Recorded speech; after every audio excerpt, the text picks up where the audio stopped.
RMN Davao. Listen win. Listen win.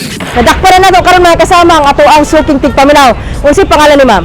AC Manlisik, ma'am. Kusog ka imong radyo niya nakatune in patudto sa DXDC. Mangutan namin anong DXDC imong ginapaminaw. Daghan na kay kung nakadugan nga mga balita.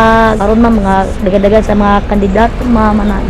Adi na pag sa Facebook, ma'am, nga daghan sabi nga na may balaan nga mga halipay. Daghan gyud kala pahalipay mga kasama pag naminaw ka sa DXDC. Di na nato nanganon.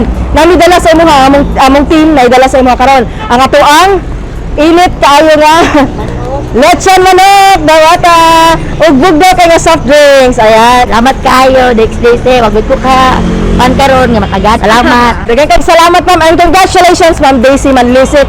Dinhi sa bangkerohan ng dakbayan sa Davao, kauban si Radyoman Erin Lumusbog.